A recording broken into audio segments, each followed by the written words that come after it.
تعالیٰ ہمیں زندگی میں ایسے بابرکت لمحات بار بار نصیب فرمائے۔ ایک تربیتی تعلیمی سلسلہ اور پیغام دین سے منور محبتوں کا ایک خوبصورت سلسلہ جاری ہے۔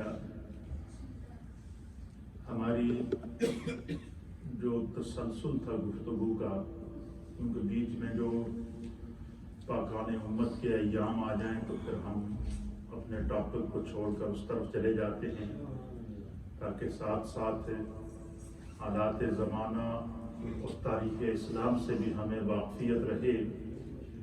اس سے پہلے جو ہماری گفتگو تھی وہ یہ تھی کہ حسن کلام، اچھے انداز سے گفتگو کرنے کی جو برکات ہیں اور اس کے جو اثرات ہیں وہ کیا ہیں، اور اس کے مقابلے میں بد کلامی، بد تہذیبی اور بد اخلاقی اور دوسروں کا مذاق اڑانا، دوسروں سے حسد کرنا، دوسروں سے بغض رکھنا، یہ ساری وہ اخلاقی رذائل ہیں جس سے قرآن و حدیث میں منع کیا گیا ہے۔ اور یہ بھی اخلاقیات کی اقسام میں سے ایک قسم ہے کہ جہاں پر حسن اخلاق کی نبی پاک صلی اللہ تعالیٰ علیہ وسلم نے فضیلت بیان فرمائی، اجر بیان فرمایا، وہاں پر جو لوگ بد اخلاق ہیں یا متکبر ہیں یا دوسروں کا تمسخر اور مذاق اڑانے والے ہیں یا دوسروں کی بیک بائٹنگ، ان کی پیٹھ کے پیچھے ان کی برائی بیان کرنے کے جو جرائم ہیں، اللہ کے حبیب علیہ الصلوۃ والسلام نے قرآن و حدیث میں اس کی ممانعت اور وعیدات بھی بیان فرمائی۔ اس لیے بحیثیت مسلمان ہمارا عمل کیا ہونا چاہیے؟ اللہ کے حبیب علیہ الصلوۃ والسلام نے فرمایا کہ مسلمان کی پہچان یہ ہے کہ من سلم المسلمون من لسانہ و یدہ، کہ مسلمان کی پہچان یہ ہے کہ مسلمان کی زبان سے اور اس کے ہاتھ سے دوسرے لوگ محفوظ رہیں۔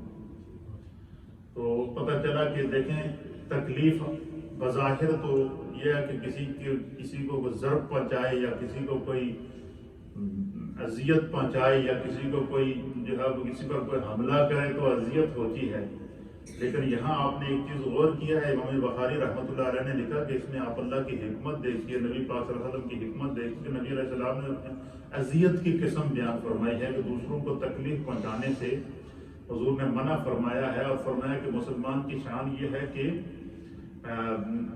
من سلم المسلمون من لسانہ و یدہ۔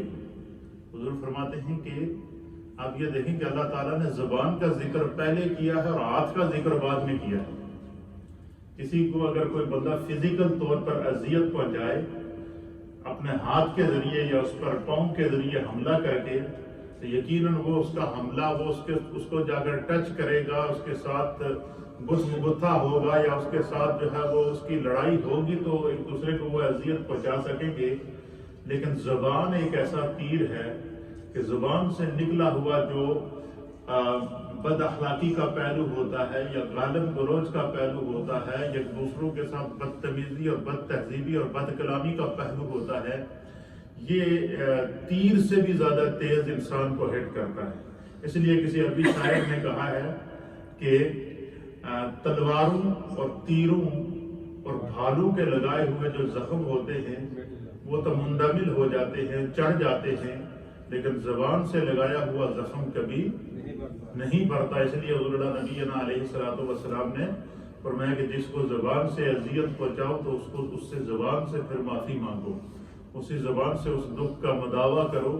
تو قرآن حکیم فرقان مجید کے اندر بھی اللہ تعالیٰ نے دوسروں کا مذاق اڑانے، دوسروں کو برا بھلا کہنے سے منع فرمایا ہے۔ میرے سامنے قرآن حکیم فرقان مجید کی سورت ہے سورہ الحجرات، اور سورہ الحجرات کی آیت نمبر 11 ہے۔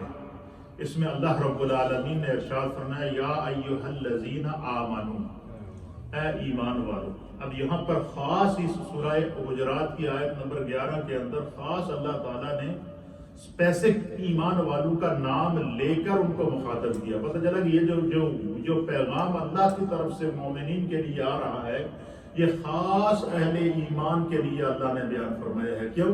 تاکہ مومنین کے اعمال محفوظ ہو سکیں، تاکہ مومنین کی نیکیاں محفوظ ہو سکیں، تاکہ مومنین کی نمازیں محفوظ ہو سکیں، تاکہ مومنین کی جو ہے وہ تلاوت قرآن محفوظ ہو سکے.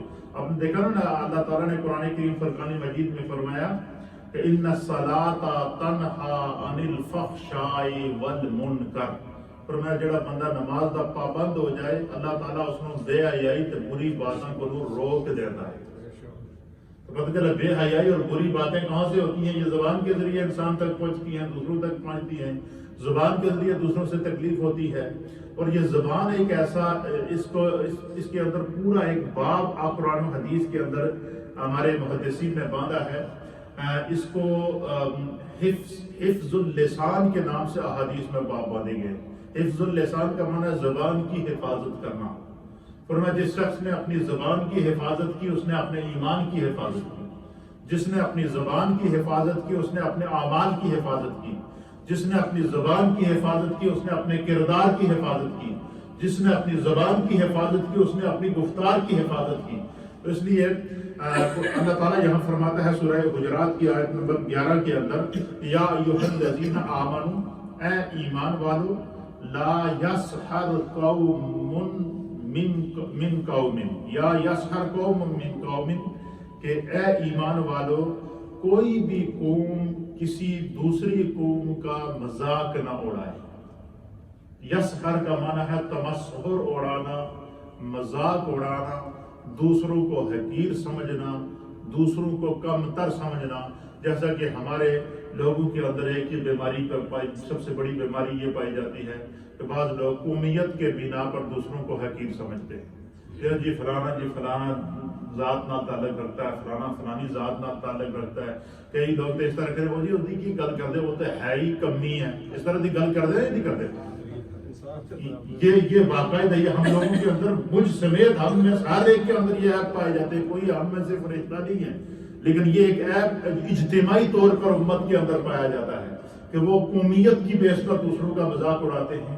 اب قرآن و حدیث کے اندر نبی پاک صلی اللہ علیہ وسلم نے اور اللہ پاک نے اس سے منع فرمایا. مثلا قرآن کریم فرقان مجید کے اندر اللہ تعالیٰ نے فرمایا کہ یہ جو تمہیں قومیں اور قبائل اللہ تعالیٰ نے عطا فرمائے ہیں یہ اس لیے عطا فرمائے ہیں کہ لتعارفوا، تاکہ تم ایک دوسرے کی پہچان کر سکو، ایک دوسرے کو پکار سکو. جس میں قرآن پاک کے اندر صورتیں ہیں تو صورتوں کے اندر مختلف قسم کے نام ہیں اور نام اس لیے دیے گئے ہیں کہ اسی صورت میں سے کسی ایک نام کو مثلا قرآن پاک میں سورہ بقرہ عربی کے اندر گائے کو کہتے ہیں. کس کو کہتے ہیں؟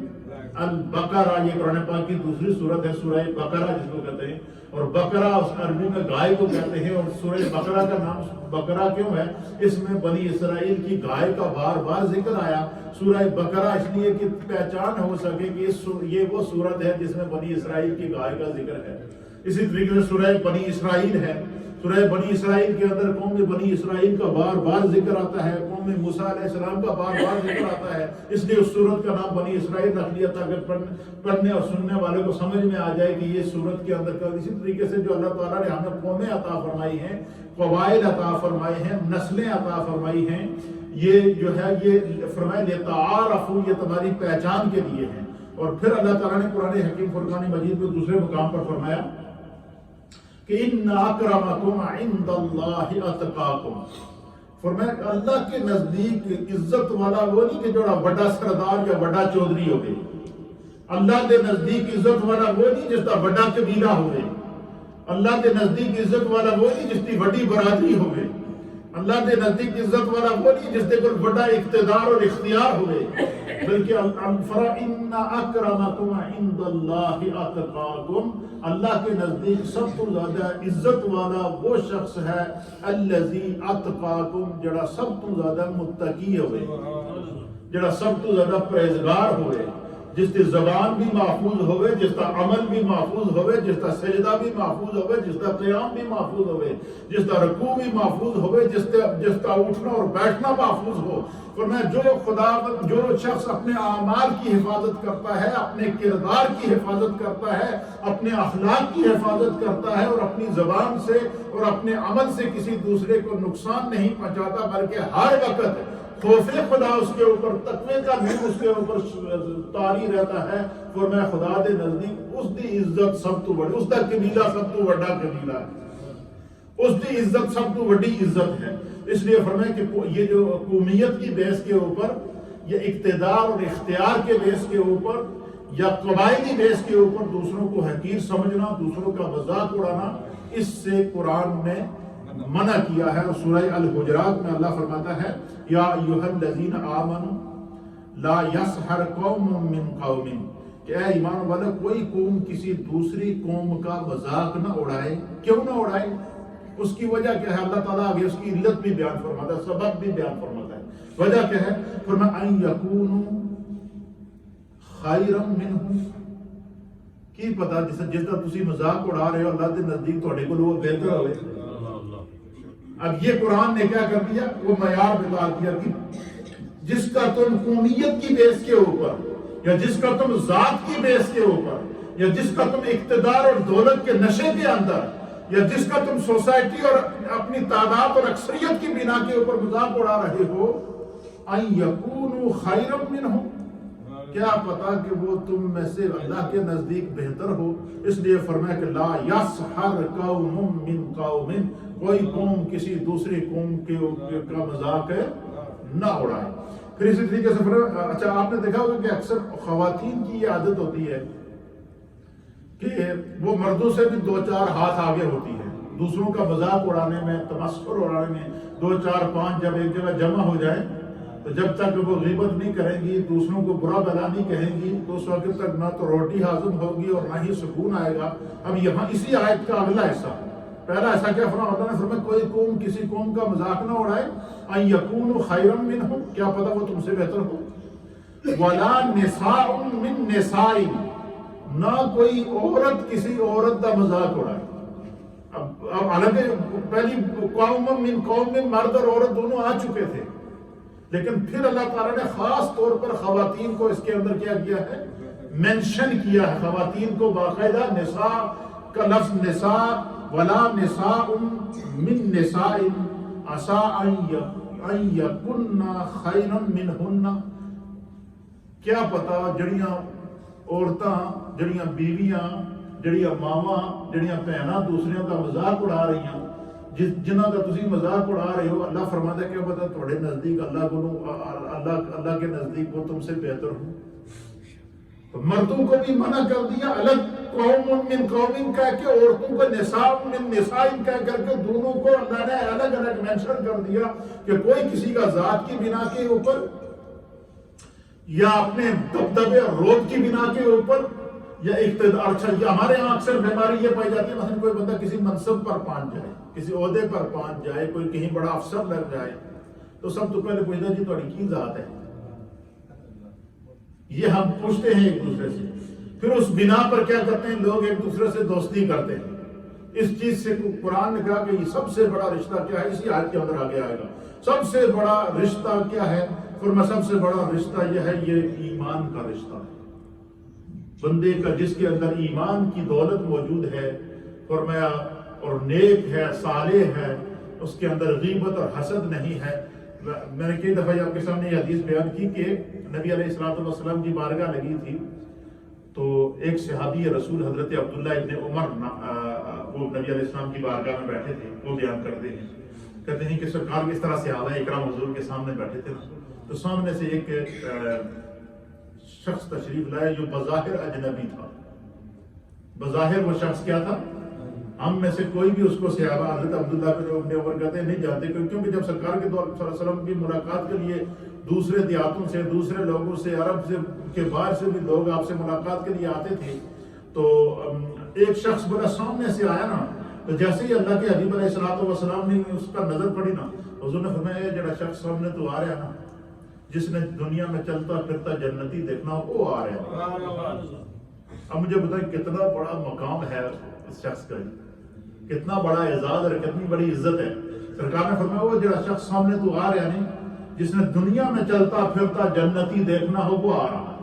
حضرت عبداللہ ابن عمر کہتے ہیں میں نے دیکھا اور سارے صحابہ کی جب جیسے حضور نے اشارہ کیا نا کہ وہ سامنے دیکھو جس نے دنیا میں چلنا پھرنا جنتی دیکھنا آئے وہ دیکھو سامنے تو آ رہا ہے، وہ دیکھو سامنے سے جنتی آ رہا ہے۔ تو حضرت عبداللہ ابن عمر کہتے ہیں کہ پھر ہم نے سب اس کی طرف دیکھا اور وہ آ کر ہمارے سامنے بیٹھ گیا، تو ہم نے دیکھا کہ وہ ہم اس کو جانتے نہیں تھے، نیا شخص۔ کہتے دوسرے دن پھر سرکار کی مجلس لگی، جس طرح کہ ہماری ہر روز عصر کے بعد یہاں مجلس لگتی ہے، دوسرے دن پھر سرکار کی مجلس لگی، کہتے دوسرے دن پھر وہی شخص آیا۔ حضور نے فرمایا جس نے چلتا پھرتا جنتی دیکھنا وہ دیکھو سامنے سے آ۔ کہتے ہیں تیسرا دن پھر اسی طرح ہوا، پھر سرکار نے فرمایا جس نے چلتا پھرتا جنتی دیکھنا وہ دیکھو سامنے سے آ رہا ہے۔ حضرت عبداللہ ابن عمر کہتے ہیں کہ میں نے دل میں نیت کر لی کہ میں اس شخص کو اپنے ہاں مہمان بناؤں۔ جو جب دور دراز سے جو لوگ صحابہ اکرام نبی پاک صلی اللہ علیہ وسلم سے ملنے کے لیے آتے تھے، آج کل کے دور میں تو مختلف قسم کی سہولتیں ہیں نا، اس دور میں تو سہولتیں نہیں ہوتی تھی، تو نبی علیہ السلام صحابہ میں سے کہتے ہیں کہ یہ اللہ کا مہمان آیا ہے، تمہارے نبی کا مہمان آیا ہے، آج کون ہے جس کو اپنے گھر کا مہمان بنائے گا؟ تو حضرت عبداللہ ابن عمر کہتے ہیں جب 3 دن میں نے دیکھا کہ ایک ہی شخص آ رہا ہے اور حضور فرما رہے ہیں کہ یہ جو ہے وہ جنتی ہے، تو آپ کھڑے ہو گئے اور آپ نے حضرت عبداللہ ابن عمر نے عرض کیا یا رسول اللہ یا حبیب اللہ، میرے ماں باپ آپ پر قربان ہو جائیں، آپ مجھے اجازت دیں، یہ جو آپ کا مہمان ہے 3 دن سے آ رہا ہے، تو میں انہیں اپنے گھر پر مہمان رکھنا چاہتا ہوں، مہمان لے جانا چاہتا ہوں، اور جب بھی میں مسجد میں آؤں گا تو یہ میرے ساتھ ہے آ جایا کرے۔ حضور نے فرمایا اللہ تمہارے رزق پر برکت پیدا کرے، ضرور میرے مہمان کو لے جاؤ۔ آپ نے دیکھا نا جو لوگ حج کے لیے یا عمرے کے لیے جاتے ہیں تو وہاں پر اہل عرب جب ان کو ملتے ہیں محبت کے ساتھ تو وہ کیا کہتے ہیں ھذا ضیوف الرحمن، ھذا ضیوف الرحمن۔ جو مدینہ شریف جاتے کہتے ہیں ھذا ضیوف النبی صلی اللہ تعالی علیہ وسلم، یہ جڑے بندے حج عمرے واسطے آئے نا یہ ضیوف الرحمن، یہ اللہ دے مہمان ہیں۔ ضعیف عربی میں مہمان کو کہتے ہیں، ضیوف اس کی جمع ہے کہ ضیوف الرحمن، جتنے بھی حجاج جاتے ہیں نا تو ان کو باقاعدہ کہتے ہیں یہ سارے جو ہے ضیوف الرحمن ہیں، یہ خدا دے مہمان ہیں۔ پھر عربی لوگ آپ نے دیکھا ہوگا کہ جب وہاں مغرب کا وقت ہوتا ہے تو وہ اپنے گھروں سے کعبہ بنا کے لاتے ہیں، کھجوریں لے کر آتے ہیں، افطاریاں لے کر آتے ہیں اور بڑی محبت کے ساتھ دسترخوان بچھاتے ہیں، اور وہ یہ نہیں دیکھتے ہزاروں کا دسترخوان لگا ہوتا ہے وہاں پر مسجد نبوی شریف کے اندر اور حرم شریف کے اندر، اور بالخصوص آپ رمضان میں دیکھیں۔ اب میں رات کو دیکھ رہا تھا کہ وہ جو اس وقت جو رمضان میں جو وہاں پر رش ہے عمرے کے لیے، یہ پتہ چلتا ہے کہ حج کا سماں ہے، اتنی مخلوق خدا وہاں پر گئی ہوئی ہے، لیکن جب دسترخوان بچھتے ہیں کوئی وہاں پر کوئی دیگیں لگی ہوئی نہیں ہے، کوئی آپ نے نہیں دیکھا ہوگا کہ وہاں پر کوئی لنگر پک رہے ہوں کہ اتنے مہمان ہیں یہ لیکن دسترخوان بچھ جاتے ہیں، ہزاروں لوگ ہوں، لاکھوں لوگ ہوں، سب کو سیر ہو کر افطاری کرائی جا رہی ہے، اور وہ سب جتنے بھی اہل حرم ہیں وہاں پر کھڑے ہوتے ہیں خدمت کے لیے، اور وہ یہ نہیں دیکھتے کہ یہ بندہ کدھر سے آیا ہے، کہاں سے آیا ہے، اس کی قوم کیا ہے، اس کی نسل کیا ہے، اس کا کیا ہے، وہ کیا کرتے ہیں، وہ آپ کو تازہ سے تازہ کھجوریں پیش کریں گے، تازہ سے تازہ وہ عربی کعوہ پیش کریں گے، آپ کی خدمت کریں گے، اور یہی پوزیشن سحری کے اندر ہوتی ہے۔ اور جتنے دن وہاں پر لاکھوں لوگ مشرق مغرب شمال اور جنوب سے گئے ہوئے ابھی وہاں اعتکاف کریں گے حرمین طیبین میں، ان کو یہ کوئی فکر نہیں ہوتی کہ ہماری شہری ہم نے باہر سے ہوٹل سے منگوانی ہے۔ میں نے نہیں دیکھا آج تک وہاں پہ جتنے بھی لوگ اعتکاف میں ہیں کسی نے یہ کیا ہو کہ بھائی میں نے شہری ہوٹل سے لگائی ہوئی ہے، ہوٹل والے مجھے لا کر دیں کہ نہیں، شہری کے ٹائم بھی بہت دسترخوان لگ جاتا ہے، کیوں؟ فرمایا ہاں یہ ضیوف الرحمان ہے، یہ خدا کے مہمان ہیں، اللہ انہوں کا انتظام کرتا ہے۔ تو حضرت عبداللہ ابن عمر کہتے ہیں کہ میں نے عرض کیا یا رسول اللہ یہ جو بندہ 3 دن سے آ رہا ہے، آپ نے فرمایا کہ یہ جنتی ہے، تو اس کو میں اپنی طرف مہمان لے جانا چاہتا ہوں۔ آپ ان کو لے گئے، کہتے ہیں کہ میرے دل میں یہ نیت تھی کہ میں نوٹ کروں۔ اب صحابہ اکرام کی آپ دیکھیں تڑپ، دیکھیں صحابہ اکرام کی جستجو دیکھیں، ان کی جستجو، وہ کہتے ہیں وہ میں یہ نوٹ کروں کہ میں اس کا وہ کون سا عمل ہے جس کی وجہ سے حضور کہہ رہے ہیں 3 دن سے سرکار فرما رہے چلتا پھرتا جنتی پھر رہنے دیکھو اس کو۔ تو کہتے ہیں میں نے اس کو مہمان اس نیت سے بنایا کہ میں 3 دن تک اس کے اعمال کو نوٹ کروں، اس کے اٹھنے کو دیکھوں، اس کے بیٹھنے کو دیکھوں، اس کے بولنے کو دیکھوں، اس کی گفتگو کو دیکھوں، اس کے انداز تکلم کو دیکھوں، اس کے انداز محبت کو دیکھوں، تاکہ مجھے جو ہے وہ کون سا عمل ہے جس کی وجہ سے حضور نے اس کو جنتی ہونے کا جو ہے وہ سرٹیفکیٹ دیا ہے. کہتے ہیں حضرت عبداللہ ابن عمر 3 دن تک میں ان کی خدمت بھی کرتا رہا اور میں نے ہر چیز ان کی نوٹ کرتا رہا. کہتے ہیں جب 3 دن ان کے پورے ہوئے اور جب واپس جانے لگے تو حضرت عبداللہ ابن عمر کہتے ہیں رب کعبہ کی قسم میں نے اس شخص میں کوئی ایسا عمل نہیں دیکھا کہ جو وہ کرتا اور میں نہ کرتا. یعنی کوئی نئی گل میں نہیں دیکھی ہے. نماز جس طرح میں پڑھتا تھا اس طرح اس نے بھی پڑھی ہے. جس طرح عام گفتگو گپ شپ ہم آپس میں کرتے ہیں اس طرح وہ بھی کر رہا تھا. تو میں نے اس میں کوئی ایسی نئی بات نہیں دیکھی جس نے مجھے متاثر کیا ہو. تو کہتے پھر بھی میرے دل میں جستجو تھی, تڑپ تھی کہ بھئی آخر کوئی غلط خاص ہے کہ سرکار 3 دن تو کہہ دے کہ چلتا پھرتا جنتی جا رہے ہیں. وہ تو صحیح کوئی تو بات ہے. تو حضرت عبداللہ ابن عمر کہتے ہیں کہ جس وقت تیسرے دن وہ مجھ سے الوداع ہونے لگا نا تو میں نے ان کا ہاتھ پکڑا, ان سے مصافحہ کیا اور میں نے ان سے کہا کہ آپ کو اللہ کے رسول کا واسطہ دیتا ہوں, اس رسول کا تمہیں واسطہ دیتا ہوں جنہوں نے 3 دن تک تجھے جنتی ہونے کی جو ہے وہ اعزاز عطا فرمایا اور تیرا جنتی ہونے کا 3 دن سے سرکار اعلان فرما رہی تھی. میں 3 دن سے نوٹ کر رہا ہوں کہ کوئی ایسا عمل تمہارا پتہ چل جائے کہ جو تو کردہ ہوئے اور میں نہ کردہ ہوں تاکہ مجھے بھی اس طرف جنتی ہونے کی جو ضمانت مل جائے. وہ ایسی کیا بات ہے؟ تو حضرت عبداللہ ابن عمر کہتے ہیں کہ اس شخص نے مجھے جو بات بتائی تو اس نے میری زندگی کی اصلاح کر دی. اس نے کہا جی میں غریب سا بندہ ہوں, مزدور ہوں, دیہاتی آدمی ہوں, اللہ اور اس کے رسول پر سچا ایمان رکھتا ہوں, ان سے محبت رکھتا ہوں اور 5 وقت کی نماز جو فرائض ہیں وہ ادا کرتا ہوں. آج بتا ایک میری عادت ہے اور اس عادت کو میں نے اپنایا ہوا ہے اور وہ عادت یہ ہے کہ ہر روز جب رات کو سونے سے پہلے میں اپنے بیڈ پر جاتا ہوں. ہر روز سونے سے پہلے رات کو جب میں بیڈ پر جاتا ہوں تو میں اپنا احتساب کرتا ہوں, اپنا محاسبہ کرتا ہوں اور میں باقاعدہ سوچتا ہوں کہ آج دن میں نے کسی کی غیبت تو نہیں کی, آج میں نے دن میں کسی کے برا بھلا تو نہیں کہا, آج میں نے اپنے دل میں دن کے اندر کسی کے لیے کوئی کینہ, کوئی حسد, کوئی بوجھ تو نہیں رکھا. تو کہتے ہیں کہ وہ کہتے ہیں کہ پھر ہر روز رات کو میں اللہ کو اور اس کے رسول کو گواہ بنا کر اپنے دل کو, سینے کو کینے سے پاک کر کے, حسد سے پاک کر کے, بغض سے پاک کر کے, بری سوچ سے پاک رکھ کے, برے اخلاق کی قسم کی ہر قسم کی جو بری سوچ ہے اس سے اپنے آپ کو پاک کر کے سوتا ہوں کہ میں جب رات کو سوتا ہوں تو میرا دل کینے سے پاک ہوتا ہے, میرا سینہ بغض سے پاک ہوتا ہے, میرے سینے کے اندر کسی کے متعلق حسد نہیں ہوتی, بغض نہیں ہوتا, کسی کے متعلق میں برا نہیں سوچتا. بس یہی عادت اللہ تعالیٰ کو اور اس کے رسول کو میری پسند آئی. اب آپ اندازہ لگائیں کہ صرف دل کو دوسرے مومن کے لیے صاف رکھنے کا اگر یہ اجر ہے کہ 3 دن سے حضور فرماتے ہیں کہ چلتا پھرتا جنتی ہے, تو ہم تو دل تو دور کی بات ہے, اب تو خالی پیٹ سے بندہ 1 منٹ کے لیے وجلتا ہو جائے, پیچھے دیکھو اس کے کیسے جناب شجرے گرنا شروع ہو جاتے ہیں.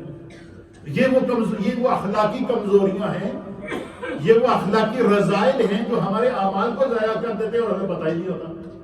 تو اس لیے اللہ کے حبیب علیہ السلام نے فرمایا کہ اللہ پاک نے قرآن کریم میں فرمایا کہ یا ایھا الذین آمنوا لا یسخر. اس آیت کا ترجمہ کرتے ہیں, اس کے متعلق جو احادیث ہیں وہ انشاءاللہ کل کے درس میں آپ کی خدمت میں پیش کر دوں گا. آج صرف اس آیت کی تشریح کے اندر یہ اتنی باتیں میں نے کی ہیں. یا ایھا الذین آمنوا, اے ایمان والو, لا یسخر قوم من قوم, کوئی قوم کسی دوسری قوم کا مذاق نہ اڑائے. عسیٰ ان یکونوا خیرا منہم, کیا پتہ اللہ کے نزدیک تم سے وہ بہتر ہو جس کا تم مذاق اڑا رہے ہو. ولا نساء من نساء عسیٰ ان یکن خیرا منہن, کوئی عورت کسی عورت کا مذاق نہ اڑائے, کیا پتہ اللہ کے نزدیک وہ جس عورت کا تم مذاق اڑا رہی ہو وہ تم سے بہتر ہو. فرمایا کہ ولا تلمزوا انفسکم ولا تنابزوا بالالقاب. اللہ اکبر. فرمایا کہ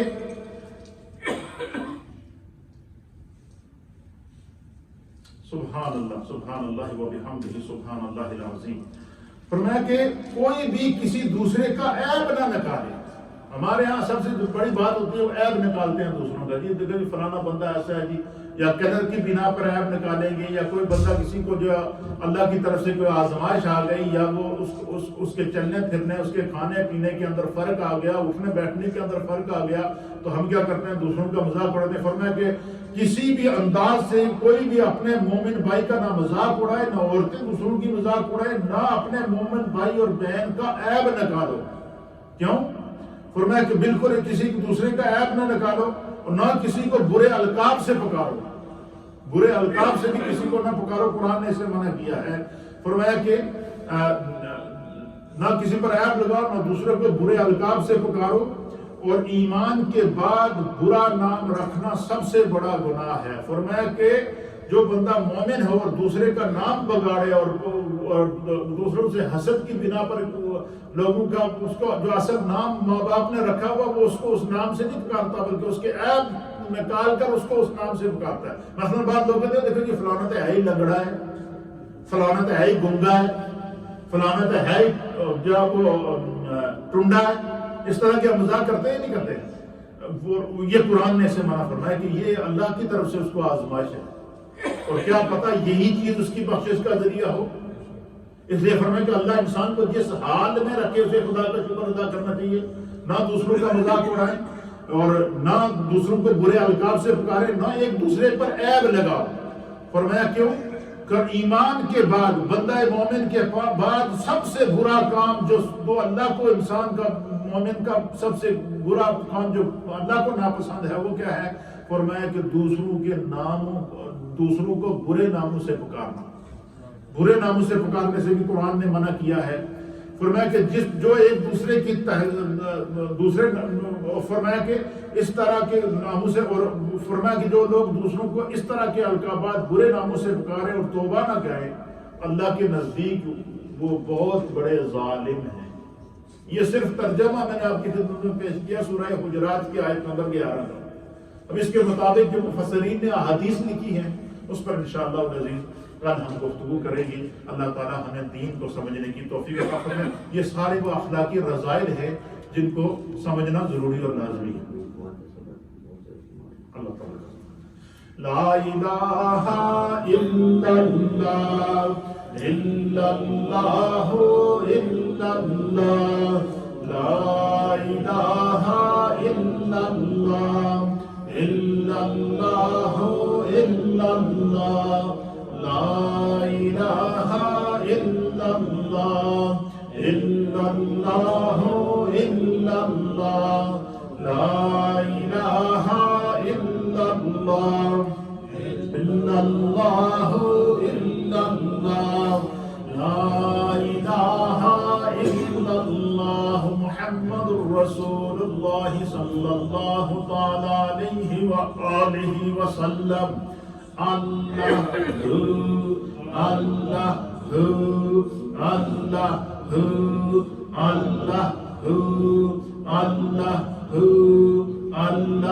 اللہ اللہ اللہ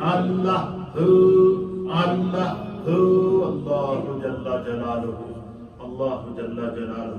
ایک دفعہ سورہ فاتحہ شریف، 3 دفعہ سورہ اخلاص شریف اپنے اپنے مرحومین کے ایصال ثواب کے لیے تلاوت کریں، نبی پاک کی پوری امت کے لیے کہ مرحومین اہل ایمان کے لیے تلاوت کریں۔ اعوذ باللہ من الشیطان۔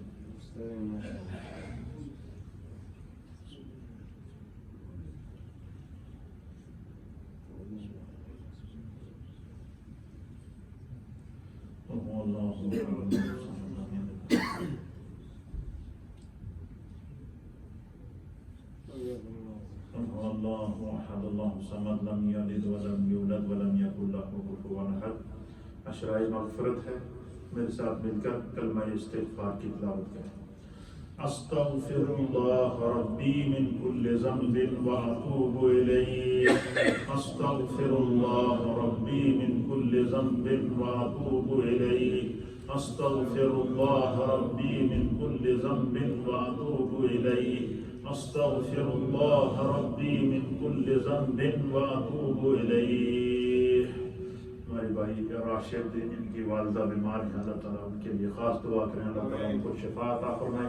جتنے احباب بیمار ہیں اللہ تعالیٰ ان تمام کو شفاء کاملہ و عاجلہ عطا فرمائے. اللهم صل على سيدنا ونبينا ومولانا محمد وعلى آل سيدنا ونبينا ومولانا محمد وأصحاب سيدنا ونبينا ومولانا محمد وبارك وسلم وصل عليه. اللهم إنا نسألك العفو والعافية والمعافاة الدائمة في الدين والدنيا والآخرة. یا اللہ ہم سب کے گناہوں، خطاؤں، لغزشوں، کوتاہیوں کو معاف فرما. جتنے جملہ کلمات طیبات ہم سب نے مل کر تلاوت کیے ہیں اپنی بارگاہ میں قبول فرما. اس کا ثواب نبی اکرم صلی اللہ تعالیٰ علیہ وآلہ وسلم کی بارگاہ میں پیش کرتے ہیں، قبول فرما. تمام ہمارے جتنے بھی مرحومین والدین، دونوں یا دونوں میں سے ایک، عزیز و اقارب، دادی دادا، نانی نانا، خاندان کے جتنے بھی مرحومین جو اس دنیا سے پردہ فرما گئے ہیں، اللہ نبی پاک کی پوری امت کے اہل ایمان مرحومین کی ارواح کو اس کا ثواب پیش کرتے ہیں، قبول فرما. یا رب کریم ہم سب کو جو علم حاصل کیا ہے، دین سیکھا ہے، اس کے مطابق زندگی بسر کرنے کی توفیق عطا فرما. یا اللہ ہمارے صغیرہ اور کبیرہ گناہوں کو معاف فرما. اے اللہ یہ عشرۂ مغفرت ہے، ہم سب کی بخشش و مغفرت فرما. سب کے گناہوں، خطاؤں، لغزشوں کو معاف فرما. اسلام پر زندگی اور ایمان کامل پر خاتمہ ہم سب کا مقدر فرما. یا رب کریم جو بیمار ہیں ان کو شفا عطا فرما. بالخصوص ہمارے بھائی راشد صاحب کی والدہ ماجدہ کو اللہ شفاء کاملہ، عاجلہ، تامہ، دائمہ، مستمرہ عطا فرما. ہماری اس مسجد کے تمام نمازی جو اس دنیا سے پردہ فرما گئے ہیں، اہل ایمان نسل در نسل، مرد و خواتین جو اس محلے سے تعلق رکھتے ہیں، مسجد سے تعلق رکھتے ہیں، اللہ تعالیٰ ان تمام کی بخشش و مغفرت فرما. سب کے درجات کو بلند فرما. جتنے ساتھی اس افطاری کے دسترخوان کو محبت سے سجا رہے ہیں، یہاں کام کر رہے ہیں، اپنی خدمات پیش کر رہے ہیں، اللہ سب کو اپنی بارگاہ سے جزا عطا فرما. سب کے گھروں میں برکتیں عطا فرما. سب کے رزق اور روزگار میں برکتیں عطا فرما. اسلام پر اللہ زندگی عطا فرما. ایمان کامل پر خاتمہ نصیب فرما. ہر طرح کی ابتلا سے، آزمائش سے، دکھ سے، تکالیف سے اللہ ہم سب کو محفوظ فرما. یا رب بالمصطفیٰ بلغ مقاصدنا واغفر لنا ما مدى یا واسع الکرم. رب اغفر وارحم وانت خیر الراحمین برحمتک یا ارحم الراحمین. اللهم صل على سيدنا